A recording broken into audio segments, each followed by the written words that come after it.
ଆପଣ ଶୁଣୁଛନ୍ତି କୁହନ୍ତୁ। ଆପଣ ଜାଣିଛନ୍ତି ଆଜି ହଉଛି ଓଡିଆ ସାମ୍ବାଦିକତା ଦିବସ। କାରଣ ଏହା ହଉଛି ଉତ୍କଳ ଦୀପିକା ଯୋଉ ପ୍ରଥମ ଓଡିଆ ଖବର କାଗଜ ପବ୍ଲିଶ ହେଇଥିଲା ଅଗଷ୍ଟ 4 ତାରିଖ 1866 ଏବଂ ତାକୁ ଆମକୁ ଆଣିଥିଲେ ସେତେବେଳର ବିଶିଷ୍ଟ ସାମ୍ବାଦିକତା କାର୍ଯ୍ୟ କରୁଥିବା ଏବଂ ବିଶିଷ୍ଟ ବ୍ୟକ୍ତି ସେ ହେଉଛନ୍ତି ବାବୁ ବିଚିତ୍ରାନନ୍ଦ ଦାସ ଏବଂ ଗୌରୀଶଙ୍କର ରାୟ। ତେବେ ଆଜି ଆମେ କଥାବାର୍ତ୍ତା କରିବା ବାବୁ ବିଚିତ୍ରାନନ୍ଦ ଦାସଙ୍କର ବଂଶଧର ଶ୍ରୀ ସୀତମ ଦାସଙ୍କ ସହିତ। ଶ୍ରୀ ସୀତମ ଦାସ ନମସ୍କାର ଅଛନ୍ତି ରେଡିଓ କୋରାପୁଟ ପାଇଁ ମୋବାଇଲରେ। ସୀତମ ବାବୁ ଆପଣଙ୍କୁ ଆମେ ସ୍ୱାଗତ କରୁଛୁ ରେଡିଓ କୋରାପୁଟକୁ। ତେବେ ରେଡିଓ କୋରାପୁଟର ଶ୍ରୋତା ମାନଙ୍କୁ ଆମେ ଜଣାଇବାକୁ ଚାହିଁବୁ ଯେ ଆପଣଙ୍କର ସମ୍ପର୍କ କଣ ବିଚିତ୍ରାନନ୍ଦ ଦାସଙ୍କ ସହିତ ଆଉ ଆପଣ ବର୍ତ୍ତମାନ କଣ କରନ୍ତି? ନମସ୍କାର ସମସ୍ତଙ୍କୁ। ଆପଣ ମାନେ ଏତେ ସୁନ୍ଦର କାର୍ଯ୍ୟକ୍ରମ କରୁଛନ୍ତି ଏବଂ ଆଦିନେତା ବିଚିତ୍ରାନନ୍ଦ ଦାସଙ୍କ କଥା ଜନସାଧାରଣଙ୍କୁ ଜଣାଉଛନ୍ତି, ସେଇଥିପାଇଁ ଆପଣଙ୍କୁ ବହୁତ ବହୁତ ଧନ୍ୟବାଦ। ଆଦିନେତା ବିଚିତ୍ରାନନ୍ଦ ଦାସଙ୍କର ଆମେ ହଉଛୁ ଅଣନାତି। ମୋ ନାଁ ଶ୍ରୀତମ ଦାସ। ମୁଁ ସିନେମାରେ ଅଭିନୟ କରେ ଏବଂ ନିର୍ଦ୍ଦେଶନା ମଧ୍ୟ ଦିଏ। କଟକର କନିକା ଛକରେ ଆମର ଘର, ଯୋଉଟା ବାବୁ ବଗିଚା ବୋଲି କୁହାଯାଉଥିଲା ପୂର୍ବରୁ, ଯୋଉଠି ପ୍ରଥମ ମେଳି ଓଡିଆ ମାନଙ୍କର ହେଇଥିଲା, ସେଇ ବାବୁ ବଗିଚା। କଣ୍ଟାବଣିଆ ଆମର ଫୋର ଫାଦର ଘର, ମାନେ ଆମ ଗାଁ ହଉଛି କଣ୍ଟାବଣିଆ। ତେଣୁ ବାବୁ ବିଚିତ୍ରାନନ୍ଦଙ୍କ ବଂଶଜ ଆମେ। ତାଙ୍କୁ ଆପଣ କେମିତି ମନେ ପକାନ୍ତି? ମାନେ ତାଙ୍କୁ ତାଙ୍କର କୋଉ ସବୁ ସ୍ମୃତି ଆପଣଙ୍କର ରହିଛି ଏବଂ ଯୋଉ ପିଢି ପରେ ପିଢି ଆପଣଙ୍କୁ ତାଙ୍କ ସମ୍ପର୍କରେ ଜଣେଇଥିବେ, ଆପଣଙ୍କ ବାପା ଆପଣଙ୍କ ବାପାଙ୍କୁ, ଆପଣଙ୍କ ଜେଜେ, କୋଉ ସ୍ମୃତି ଗୁଡିକ ଆପଣ ତାଙ୍କର ରଖିଛନ୍ତି? ଡେଫିନେଟଲି ଲୋକମାନଙ୍କ ସେବା, ସେ ମନୋବୃତ୍ତି, ଅନେଷ୍ଟ ହବା ଏବଂ ଯୋଉ ସମୟରେ ଲୋକମାନେ ଅସୁବିଧାରେ ପଡିଛନ୍ତି ସେ ସମୟରେ ଲୋକମାନଙ୍କୁ କିପରି ଭାବରେ ସାହାଯ୍ୟ କରିବା ଏବଂ ଇନୋଭେଟିଭ ଉପାୟରେ କଟକରେ ତାଳଦଣ୍ଡା କେନାଲ ଠୁ ଆରମ୍ଭ କରି Ravenshaw college, Ravenshaw girls school, ମହିଳା ସଶକ୍ତିକରଣ ପାଇଁ ମହିଳା ପାଠ ପଢେଇବା, ତାଙ୍କ ପାଇଁ ସ୍କୁଲ କରିବା ଏବଂ ନଅଙ୍କ ଦୁର୍ଭିକ୍ଷରେ ଲୋକମାନଙ୍କୁ ଚାଉଳ ବାଣ୍ଟିବା ଏବଂ ଯେତେବେଳେ କନଭର୍ସନ, ସେ ସମୟରେ ଖ୍ରୀଷ୍ଟ ଧର୍ମକୁ କନଭର୍ସନ ବହୁତ ହଉଥିଲା, ସେ ସମୟରେ ପୁଣି ଥରେ ସେମାନଙ୍କୁ ନିଜ ଧର୍ମକୁ ଫେରେଇବା ଏବଂ ଯେପରି ଭାବରେ ଭୋକରେ ପଡିକି ପ୍ରଷ୍ଟିଟ୍ୟୁସନ ର ଶିକାର ଆମ ଓଡିଆ ମା ଭଉଣୀ ମାନେ ହଉଥିଲେ, ତାକୁ ରୋକିବା। ଏଇପରି ଭାବରେ ବହୁତ କଥା ଆମ ମାନସ ପଟରେ ଆସେ ଏବଂ ପିଢି ପରେ ପିଢି ଆମକୁ କୁହାଯାଇଥିଲା ଏବଂ ସେଇଥିପାଇଁ ଆମର ଯୋଉ ବାପା ଅଜା, ଆମ ବାପା ଜେଜେ କିମ୍ବା ବଡ ବାପା ହେଲେ, ସେମାନେ ସମସ୍ତେ ଅନେଷ୍ଟ ଥିଲେ। ମାନେ ବଡ ବଡ ପୋଷ୍ଟ ଥାଇକିନା ବି ଜୀବନ କାଳ ଭିତରେ ଖଣ୍ଡେ ଘର ବି କେହି କରିପାରିଲେନି। ଜଣେ ପୋଷ୍ଟାଲ ର ଜଣେ ହେଡ୍ ଥିଲେ, ଜଣେ ଚିଫ ଇଞ୍ଜିନିୟର ଥିଲେ, ଜଣେ ଜଷ୍ଟିସ ଥିଲେ, ଜଣେ ପୋଲିସର ଏସପି ଥିଲେ। ତେଣୁ ଏମାନେ ଜୀବନ କାଳ ଭିତରେ ଖଣ୍ଡେ ଘର ବି କରିପାରିନାହାନ୍ତି, ମାନେ ଏତେ ଅନେଷ୍ଟ ଥିଲେ।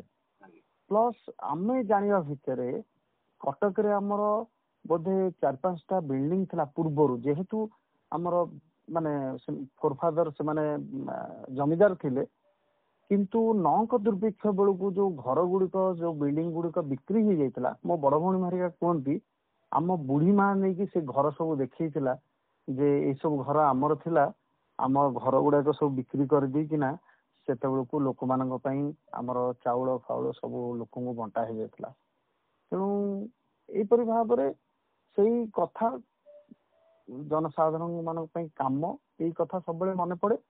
ଆଉ ଗୋଟେ ବଡ କଥାଟେ ହେଲା ଯେ ଯେପରି ଭାବରେ କଟକ ପ୍ରିଣ୍ଟିଂ ପ୍ରେସ୍ କରି ସେତେବେଳେ ଉତ୍କଳ ଦୀପିକା ବାହାର କରିବା, ସାପ୍ତାହିକ ପତ୍ରିକା ବାହାର କରିବା, ତାପରେ ଲୋକମାନଙ୍କୁ ସଠିକ ତଥ୍ୟ ସେ ସମୟ ଯୋଗେଇବା ଏଇଟା ଗୋଟେ ବଡ କଥାଟେ ଥିଲା। ତେଣୁ ସେଇ ଭାବରେ ଆମେ ସମସ୍ତଙ୍କୁ ମନେ ପକାଉ। ଆମେ ଯେତିକି ମନେ ନ ପକାଉ ମାନେ ଆମେ ଯେତିକି ମନେ ପକାଉ ତାଠୁ ଅଧିକା ମନେ ହଉଛି ଅନ୍ୟ ଲୋକମାନେ ପକାନ୍ତି। ଏବଂ ଯେତେବେଳେ ରେଭେନ୍ସା କଲେଜର ନାମ ପରିବର୍ତ୍ତନ ହବା କଥା କିଛି ଜଣ କହିଲେ, କିଛି ଜଣ ତାକୁ ବିରୋଧ କଲେ। ତେଣୁ ସେଇ ସମୟରେ ଯୋଉମାନେ ବିରୋଧ କରୁଥିଲେ ସେମାନେ ବାବୁ ବିଚିତ୍ରାନନ୍ଦଙ୍କ କଥା ବି କହୁଥିଲେ, ଯୋଉମାନେ ସପୋର୍ଟ ବି କରୁଥିଲେ ସେତେବେଳେ ମଧ୍ୟ ସେମାନେ ବିଚିତ୍ରାନନ୍ଦ ଦାସଙ୍କ କଥା ସେମାନେ ବି କହୁଥିଲେ। ତାଙ୍କ ଅବଦାନରେ ରେଭେନ୍ସା କଲେଜ ହେଇଛି। କାରଣ ଯୋଉ ସମୟରେ ଏଜୁକେସନ ର ମାନ୍ୟତା ଅଧିକା ଦବା ପାଇଁ ଗୋଟେ ବିଚାର କରାଗଲା ଏବଂ ଯେହେତୁ ଏ ଶିରସ୍ତା ଥିଲେ ଆଙ୍କ ପାଖରେ ସମସ୍ତେ ଆସି ଜୁଟୁଥିଲେ, ମାନେ ରାଜାଠୁ ଆରମ୍ଭ କରି ସମସ୍ତେ ସେତେବେଳର ମାନେ ସବୁ ମୁଖ୍ୟ ଧାରାରେ ଇଏ ଯେହେତୁ ଥିଲେ, ତେଣୁ ଇଏ ସେତେବେଳେ ସମସ୍ତଙ୍କୁ କହିଲେ ଯେ କଟକରେ ଗୋଟେ କଲେଜଟେ ହବା ଦରକାର ଏବଂ ପ୍ରଥମ ପଇସା ଯୋଉ ମାନେ 60,000 ଟଙ୍କା ହଉଛି ଯୋଗାଡ଼ କରିବା, ସେ ରାଜା ରଜଣା ମାନଙ୍କୁ ଧରିକି ତାକୁ ଯୋଗାଡ଼ କରିଥିଲେ ଏବଂ ରେଭେନ୍ସା କଲେଜ ତିଆରି ହେଇଥିଲା, କଟକ କଲେଜ ଭାବରେ ତିଆରି ହେଇଥିଲା। ତାପରେ ରେଭେନ୍ସା କଲେଜ ପରବର୍ତ୍ତୀ ସମୟରେ ତାକୁ ନାମକରଣ କରାଗଲା ଏବଂ ଗୋଟେ ଇସ୍ୟୁ ସବୁବେଳେ ସମସ୍ତେ ତାକୁ ମନେ ପକାନ୍ତି ଯେ ରେଭେନ୍ସା କଲେଜରେ ଯିଏ ହେବେ ପ୍ରିନ୍ସିପାଲ ହେବେ ସେତେବେଳେ ଡିସାଇଡ୍ କରାହେଲା ଜଣେ ପାଦ୍ରୀଙ୍କୁ କରିବା ପାଇଁ ଗୋଟେ ଡିସିସନ ନିଆଯାଉଥିଲା। ସେତେବେଳେ ଆକୁ ବିରୋଧ କରିଥିଲେ ତେଣୁ ଇଏ ଯେହେତୁ ବିରୋଧ କରିଥିଲେ ସମସ୍ତେ ମଧ୍ୟ ବିରୋଧ କରିଥିଲେ ଏବଂ ଏକ୍ଜାକ୍ଟଲି ତାର 7 ଦିନ ଭିତରେ ତାଙ୍କର ମୃତ୍ୟୁ ହେଇଥିଲା ଏବଂ ପରବର୍ତ୍ତୀ ସମୟରେ ତାକୁ ଡିକ୍ଲେୟାର କରାଗଲା ଯେ ତାଙ୍କର ଡାଇବେଟିସ୍ ଜନିତ ମୃତ୍ୟୁ ହେଲା। ଡାଇବେଟିସ୍ ରେ ଏତେ ଜଲ୍ଦି ମୃତ୍ୟୁ ହବାଟା ବହୁତ କମ ନଜିର ଅଛି। ତେଣୁ ତା ପରବର୍ତ୍ତୀ ସମୟରେ ପରିବାରକୁ ପାଟନା ପଠେଇ ଦିଆଗଲା। ତେଣୁ ଏଇ ଯୋଉ ସାକ୍ରିଫାଇସ୍, ଏଇ ଯୋଉ କଷ୍ଟ, କାରଣ ମାତ୍ର 48 ବର୍ଷ ବୟସରେ ସେ ଚାଲି ଯାଇଥିଲେ। ତେଣୁ ଏଇପରି ଭାବରେ ତାଙ୍କ ବିଷୟରେ ଏଇ କଥା ଗୁଡିକ ଆମ ଘରେ ଡିସ୍କସନ ଆଗରୁ ହେଇଛି, ସେ କଥା ଗୁଡିକ ଆମେ ମନେ ରଖିଛୁ। ତେବେ ସେଇ ଏଇ ଯୋଉ ବିଶିଷ୍ଟ ବ୍ୟକ୍ତିତ୍ୱ ବିଚିତ୍ରାନନ୍ଦ ଦାସଙ୍କର ଏବଂ ତାଙ୍କ ପରେ ପରେ ତାଙ୍କର ବଂଶଧର ମାନଙ୍କର ଯୋଉ ଅନେଷ୍ଟିର ଯୋଉ ଧାରା, ତାହା ଆପଣଙ୍କ ଉପରେ କିପରି ପ୍ରଭାବ ପକେଇଛି? ଆଉ ଗୋଟେ କଥା ବି ଆପଣଙ୍କୁ ମୁଁ ଆପଣଙ୍କ ମାଧ୍ୟମରେ ଲୋକଙ୍କୁ ଜଣେଇଦେବା ପାଇଁ ଚାହୁଁଛି ଯେ ଆମର ଯିଏ ବଡବାପା ଆମ ବାପାଙ୍କର ଜଷ୍ଟ ଉପର ଭାଇ, ସିଏ ହଉଛି ଜଜ୍ ଥିଲେ ସମ୍ବଲପୁରରେ। ପ୍ରଥମ ଜଜ୍ ଯିଏ କି ଓଡିଆରେ ଅର୍ଡର ଲେଖିଥିଲେ। ଏବେ ଯୋଉ ଅସ୍ମିତା କଥା କୁହାଯାଉଛି, ଓଡିଆରେ ଲେଖା ହବା କଥା କୁହାଯାଉଛି, ପ୍ରଥମ ଜଜ୍ ଯିଏ ଅମୟ ଚନ୍ଦ୍ର ଦାସ, ସିଏ ହଉଛନ୍ତି ସମ୍ବଲପୁରରେ ପ୍ରଥମ ତାଙ୍କର ଯୋଉ ଅର୍ଡର ଓଡିଆରେ ଲେଖିଥିଲେ। ଏଇଟା ବି ଗୋଟେ ମାନେ ବଂଶର ଗୋଟେ ତାଙ୍କର ଯୋଉ ପ୍ରଭାବଟା ଆଙ୍କ ଉପରେ ଥିଲା ସେ କଥା। ଏବଂ ସବୁଠୁ ବଡ କଥା ହେଲା ମଧୁବାବୁ ଆଜି ମଧୁବାବୁ ହେଇପାରିନଥାନ୍ତେ ଯଦି ବିଚିତ୍ରାନନ୍ଦ ଦାସଙ୍କ ସମ୍ପର୍କରେ ନ ଆସିଥାନ୍ତେ। ସେତେବେଳେ ଯିଏ ମାଟ୍ରିକ ପାସ୍ କରୁଥିଲା ସେତେବେଳେ ସମସ୍ତେ ଆଙ୍କ ପାଖକୁ ଆସୁଥିଲେ ଚାକିରି କରିବା ପାଇଁ। ଶେଷରେ ମଧୁବାବୁଙ୍କ ବାପା ଗୋଟେ ଲେଟର ଦେଇକିନା ପଠେଇଲେ ଯେ ବିଚିତ୍ରାନନ୍ଦ ସହିତ ଯାଇକି ଦେଖା କର ବୋଲି, ଏବଂ ସିଏ ଆସିଲେ, ଦେଖିଲେ ମଧୁବାବୁ ଏତେ ଭଲ ଷ୍ଟୁଡେଣ୍ଟ, ତାଙ୍କୁ କହିଲେ ଆରେ ସମସ୍ତେ ଚାକିରି କଲେ, ମଧୁ ତମେ ଚାକିରି କରିବ? ତମେ କଲିକତା ଯାଅ, ସେଠି ତମେ ପାଠ ପଢିବ। ଏବଂ ନିଜେ ଲେଟର ଲେଖିକିନା ତାଙ୍କର ଜଣେ ବନ୍ଧୁ ଥିଲେ କଲିକତାରେ, ତାଙ୍କ ପାଖକୁ ମଧୁବାବୁଙ୍କୁ ପଠେଇଲେ ଏବଂ ତାପରେ ତ ହିଷ୍ଟ୍ରି। କିନ୍ତୁ ସବୁଠୁ ବଡ ଦୁଃଖ କଥା ହେଲା ମଧୁବାବୁ ଫେରିଲା ବେଳକୁ ଇଏ ଆଉ ବଞ୍ଚି ନଥିଲେ, ଇଏ ଚାଲି ଯାଇଥିଲେ। ମଧୁବାବୁ ୟାଙ୍କ ସମ୍ପର୍କରେ ଆସିକି ମଧୁବାବୁ ହେଇଛନ୍ତି। ଫକୀରମୋହନ ସେନାପତି ମଧ୍ୟ ଆଙ୍କ ସହିତ ସମ୍ପର୍କରେ ଥାଇକି ବହୁତ ମାନେ ସେତେବେଳେ ଓଡିଆ ଯୋଉ ମୁଭମେଣ୍ଟ ଚାଲିଥିଲା ସେ କଥା ମଧ୍ୟ ହେଇଛି। ତେଣୁ ସେଇଥିପାଇଁ ସମସ୍ତଙ୍କର ଗୁରୁ ହେଇଥିବାରୁ ତାଙ୍କୁ ଆଦି ନେତା ବୋଲି କୁହାଯାଏ। ମାନେ ଏଇଟା ତାଙ୍କୁ କେହି ଆୱାର୍ଡ ଦେଇନାହାନ୍ତି, ସିଏ ଲୋକ କଥାରେ ସିଏ ଆଦି ନେତା ହେଇଯାଇଛନ୍ତି ଏବଂ ଗୋଟେ ଏମିତି ଭାବରେ ନେତା ଯାହାଙ୍କୁ ଏପର୍ଯ୍ୟନ୍ତ ଓଡିଶା ସେ ସମ୍ମାନ ଦେଲା ନାହିଁ। ଓଡିଶା ମାନେ କୌଣସି ସରକାରୀ ସ୍ତରରେ ସେ ସମ୍ମାନ ସେ ପାଇନାହାନ୍ତି। କିନ୍ତୁ ଲୋକମାନସ ପଟରେ ସେ ହଉଛନ୍ତି ଆଦି ନେତା ହେଇଯାଉଛନ୍ତି। ସବୁଠୁ ବଡ ସମ୍ମାନ। ଆଜ୍ଞା ହୃଦୟରେ ଯୋଉ ସମ୍ମାନଟେ ପାଇଛନ୍ତି ତାହା ଆଜ୍ଞା ନିଶ୍ଚିତ ଭାବରେ।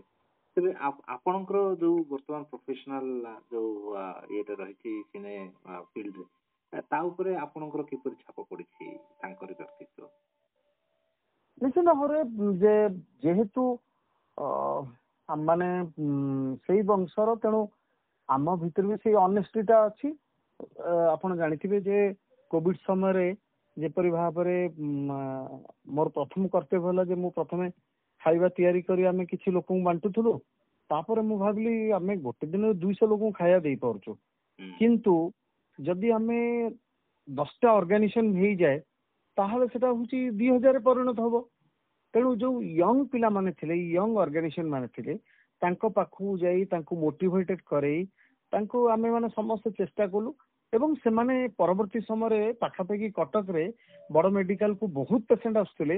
ଆମେ ପାଖାପାଖି ଦିନକୁ 2-3 ହଜାର ପ୍ୟାକେଟ ହଉଛି ଲୋକଙ୍କୁ ଆମେ ସେତେବେଳେ ଦଉଥିଲୁ। ଖାଲି ମୁଁ ଚାହିଁଲେ ହବନି, ଆମେ ଚାହିଁଲେ ହବ, ସେ କଥାରେ ମୁଁ ବିଶ୍ୱାସ କରେ। ତେଣୁ ଆମକୁ ତିଆରି କରିବା ପାଇଁ ପଡିଲା। ତେଣୁ ଯୋଉଠି ମୁଁ ଯାଇକି ପହଞ୍ଚିଲି, ଯୋଉ ପରିବାରରେ ପହଞ୍ଚିଲି, ଯେତେବେଳେ ତାଙ୍କ ବାପା ମା ମାନେ ଦେଖିଲେ ଆମ ପିଲାମାନେ ତ ଭଲ କାମ କରୁଛନ୍ତି, ନହେଲେ ଆମ ପିଲାମାନେ କଣ କରିଥାନ୍ତେ, ତ ସେମାନେ ମଧ୍ୟ ପ୍ରୋତ୍ସାହନ ଦେଲେ। ପିଲାମାନେ ସମସ୍ତେ ସବୁଦିନ ଖାଇବା କରିକିନା ବାଣ୍ଟିଲେ। ତେଣୁ ଇଏ ଗୋଟେ ହଉଛି ପାରିବାରିକ ପ୍ରଭାବ। ସବୁଠୁ ବଡ କଥା ହେଲା ଆମ ପରିବାର ଲୋକଙ୍କୁ ଦେଇଛି, କେବେ ନେବା ଶିଖିନି। ତେଣୁ ସବୁବେଳେ ଚେଷ୍ଟା ଆମର ରହିବ ଯେ ସେଇ ପରିବାରର ଯୋଉ ଗାରିମା ଅଛି ଯେ ଆମେ ଲୋକଙ୍କ ପାଇଁ କିଛି କରିବୁ। ତେଣୁ ଆପଣ ବହୁତ କମ ଲୋକ ଜାଣିଛନ୍ତି, ମୁଁ ଗୋଟେ HIV AIDS କ୍ୟାମ୍ପେନ କରୁଥିଲି, ଭିଲେଜ ULB ଲେବୁଲ HIV AIDS କ୍ୟାମ୍ପେନ, ଯୋଉଟା କି ରାୟଗଡା କୋରାପୁଟର ଭିଲେଜ ULB ଲେବୁଲକୁ ମୁଁ ଯାଇଛି।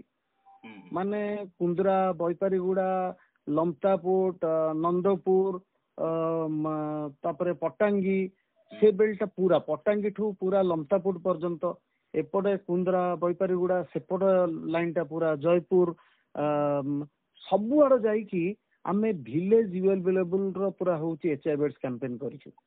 ମାନେ ମୁଁ ସେଥିରେ ଯାଉଥିଲି ସବୁବେଳେ, ପୁରା ଆନ୍ଧ୍ରା ବର୍ଡର ପର୍ଯ୍ୟନ୍ତ ଯାଇଛୁ। ତାର ମୂଳ କଥା ହେଲା ଯେ ଆମ ଲୋକମାନେ କେମିତି HIV AIDS ସେତେବେଳେ ବହୁତ ପ୍ରାଦୁର୍ଭାବ ଥିଲା। ମୁଁ କହୁଛି 2004-05 ମସିହାରେ ଆମ ଲୋକମାନେ କେମିତି ସେଥିରୁ ବଞ୍ଚି ରୁହନ୍ତୁ, ସେଇଟା ହଉଛି ମୂଳ କଥା ଥିଲା। ତେଣୁ ସେଇ ପ୍ରଭାବ ଯୋଗୁରୁ ମତେ ପରବର୍ତ୍ତୀ ସମୟରେ ମତେ ଲାଗିଲା ଯେ ବୋଧ ହୁଏ ସେଇ ପ୍ରଭାବଟା ଆମ ଭିତରେ ଅଛି, ସେଇଥିପାଇଁ ଏ କଥାଟା ହଉଛି। ତେବେ ଆପଣ ତ ଚଳଚ୍ଚିତ୍ର କ୍ଷେତ୍ରରେ ଅଛନ୍ତି, ତେବେ ବିଚିତ୍ରାନନ୍ଦ ଦାସଙ୍କ ଉପରେ କିଛି ଚଳଚ୍ଚିତ୍ର କରିବା କିଛି ଯୋଜନା ରଖିଛନ୍ତି, ଆଉ କେହି ରଖିଛନ୍ତି? ଏବେ ଆମେ ଗୋଟେ ଟ୍ରଷ୍ଟ ଆରମ୍ଭ କରୁଛୁ, ଆଦିନେତା ବିଚିତ୍ରାନନ୍ଦ ଦାସ ଫାଉଣ୍ଡେସନ। ତେଣୁ ଆମେ ଡେଫିନେଟଲି ଚେଷ୍ଟା କରିବୁ ଏଥିରେ ଆମେ ଆ ଭିତରେ ଗୋଟେ ଭଲ କଥାଟା ଆରମ୍ଭ କଲୁ ଯେ ଯେମିତି 31st ନାଇଟ୍ କୁ ପାଳନ କରାଯାଉଛି, ଡିସେମ୍ବର 31st ନାଇଟ୍ ଟାକୁ ପାଳନ କରାହଉଛି, ସେମିତି ଆମେ 13 ତାରିଖଟାକୁ ପାଳନ କରିବୁ। ଏପ୍ରିଲ 13ଟାକୁ ଆମେ ଏପ୍ରିଲ 14 ଆମ ଓଡିଆ ନବବର୍ଷକୁ ସ୍ୱାଗତ ଜଣାଇବା ପାଇଁ ଏପ୍ରିଲ 13କୁ ଆମେ ସେମିତି 31st ନାଇଟ୍ ଭଳିଆ ହଉଛି ପାଳନ କରିବୁ। ଯେ ଓଡିଆ ନବବର୍ଷକୁ ଆମେ ସ୍ୱାଗତ କରିବା ପାଳନ କଲୁ ସେଇ ଫାଉଣ୍ଡେସନ ତରଫରୁ। ଆଉ ଏବେ ମଧ୍ୟ ଆଉ ଗୋଟେ ଆମେ ଆରମ୍ଭ କରୁଛୁ, ମୁଁ ବି ନେତା ପବ୍ଲିକ ନେତ୍ରୀ ହେବି, ଏଥିରେ ଆମେ ଡିବେଟ କମ୍ପିଟିସନ କରିବୁ। ଯେ ଆମେ ଭେରିୟସ୍ ଇସ୍ୟୁ ଉପରେ ଯେମିତି ପିଲାମାନଙ୍କର ସେ ମାନସିକ ସ୍ତରରେ ସେମାନେ ଯୋଉ ଲିଡରସିପ ବଢେଇବା ପାଇଁ ଆମେ ଚେଷ୍ଟା କରିବୁ। ତେଣୁ ଏ ମଧ୍ୟ ଗୋଟେ ବ୍ୟବସ୍ଥାଟେ ଆ ଭିତରେ ଆମେ ଆରମ୍ଭ କରିବୁ। ଆଉ ଗୋଟେ ଜିନିଷଟେ ଭଲ ହୁଅନ୍ତା ଯଦି ପିଲାମାନଙ୍କର ପାଠ୍ୟ ପୁସ୍ତକରେ କୋଉଠି ବିଚିତ୍ରାନନ୍ଦ ଦାସଙ୍କ ସମ୍ପର୍କରେ ଯଦି ଗୋଟେ ଲେସନଟେ ରୁହନ୍ତା, ତେବେ ପିଲାମାନେ ପିଲାଟି ବେଳୁ ଅନୁପ୍ରାଣିତ ହବା ପାଇଁ ଗୋଟେ ସ୍କୋପ ଟେ ପାଆନ୍ତେ। ସେ ଦିଗରେ ନିଶ୍ଚିତ ଭାବରେ ଆ ଭିତରେ ଆମେ ଷ୍ଟେଟ ଗଭର୍ଣ୍ଣମେଣ୍ଟ ସହିତ କଥା ହେଇଛୁ, ଓଡିଶା ସରକାରଙ୍କ ସହିତ କଥା ହେଇଛୁ ଏବଂ ଏଇ 8 ତାରିଖ ଦିନ 8/8 ତାରିଖ ଦିନ ତାଙ୍କର 150 ବର୍ଷ ତାଙ୍କର ତିରୋଧାନ ଦିବସ ହଉଛି। କିଏ କିଏ ସବୁ 2 ତାରିଖ ବୋଲି ଭାବୁଛନ୍ତି, କିନ୍ତୁ ମୋ ପାଖରେ ଯାହା ତଥ୍ୟ ଅଛି ଯେ 8/8/1875 ମସିହା ସିଏ ତାଙ୍କର ତିରୋଧାନ ଦିବସ, ଯଦି ଆପଣଙ୍କ ପାଖରେ ପରଫେକ୍ଟ ଇଏ ଥିବ ତାହେଲେ ଏଇ ଦିନଟି ତାଙ୍କର ତିରୋଧାନ ଦିବସ। ଜନ୍ମଟା ତାଙ୍କର ହଉଛି 27 ମାନେ 1827 ମସିହା। ତେଣୁ ଏହା ଆମେ ଚେଷ୍ଟା କରୁଛୁ ଯେ ଏଇ ଯୋଉ 2 ବର୍ଷ ମାନେ ତାଙ୍କର ଜନ୍ମ ହବା 200 ବର୍ଷ ହବ ଏବଂ ତାଙ୍କ ତିରୋଧାନ ଦିବସ 8 ତାରିଖକୁ ହଉଛି 150 ବର୍ଷ ହବ। ତେଣୁ 150 ବର୍ଷର ତିରୋଧାନ ଦିବସ ଏବଂ ଜନ୍ମ ଦିବସ ହଉଛି ମାନେ 27 2027 ରେ ତାଙ୍କର ହଉଛି ଯୋଉ ଜନ୍ମ ଦିବସ। ତେଣୁ ଏଇ 2 ବର୍ଷକୁ ଆମେ ଯେମିତି ଟିକେ ଲୋକଙ୍କ ପାଖରେ ଖବର ପହଞ୍ଚେଇବୁ ଏବଂ କଲେଜ ଲେବୁଲ ସ୍କୁଲ ଲେବୁଲ ଏସବୁର କମ୍ପିଟିସନ ମଧ୍ୟ କରିବା ପାଇଁ ଆମେ ଚେଷ୍ଟା କରୁଛୁ। ପାଠ୍ୟ ପୁସ୍ତକରେ ଯେମିତି ତାଙ୍କ କଥାଟା ଆସୁ ବୋଲି ଆମେ ଚେଷ୍ଟା କରୁଛୁ। ତେଣୁ ବିଭିନ୍ନ କଥାରେ ତାଙ୍କ କଥା ଗୁଡ଼ିକ ଲୋକମାନଙ୍କ ପାଖକୁ ଯାଉ, ଏ କଥା ମଧ୍ୟ ଆମେ ଚେଷ୍ଟା କରୁଛୁ। ଧନ୍ୟବାଦ ଆଜ୍ଞା, କୃତଜ୍ଞତା। ରେଡିଓ କୋରାପୁଟର ସମସ୍ତ ଶ୍ରୋତାଙ୍କ ତରଫରୁ ଆପଣଙ୍କ ପାଖରେ ଆମେ କୃତଜ୍ଞତା ଜଣାଉଛୁ। ବିଚିତ୍ରାନନ୍ଦ ଦାସଙ୍କ ସମ୍ପର୍କରେ ଏତେ ସୁନ୍ଦର ଭାବରେ ଆମକୁ ତାଙ୍କର ସ୍ମୃତି ଧାରଣ କରାଇଛନ୍ତି। ଆମେ ଆଶା କରୁଛୁ ଭବିଷ୍ୟତର ପିଲାମାନେ ତାଙ୍କୁ ପାଠ୍ୟ ପୁସ୍ତକରେ ପଢିବେ ଏବଂ ଭବିଷ୍ୟତର ଦର୍ଶକ ମାନେ ତାଙ୍କୁ ସିନେମା ମାଧ୍ୟମରେ ଦେଖିବାର ସୁଯୋଗ ପାଇବେ।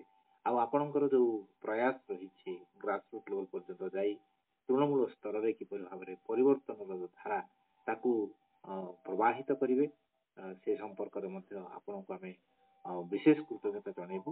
କାରଣ ଆପଣଙ୍କର ଭିତରେ ଯୋଉ ଧ୍ୱନି ରହିଛି, ଯୋଉ ଅଗ୍ନି ରହିଛି, ଯେ ସାମାଜିକ ପରିବର୍ତ୍ତନର ଆବଶ୍ୟକତା ରହିଛି, ସେ ଦିଗରେ ଆପଣ ଯଶସ୍ୱୀ ହୁଅନ୍ତୁ। ଆପଣଙ୍କର ଏଇ ମିଶନଟି ସଫଳ ହଉ, ଏହା ହିଁ ରେଡିଓ କୋରାପୁଟର ସମସ୍ତ ଶ୍ରୋତାଙ୍କ ତରଫରୁ ଆପଣଙ୍କ ପାଖରେ ଏବଂ ଭଗବାନଙ୍କ ନିକଟରେ ପ୍ରାର୍ଥନା। ରହୁଛୁ ତେବେ, ନମସ୍କାର। ନମସ୍କାର, ଜୟ ଜଗନ୍ନାଥ।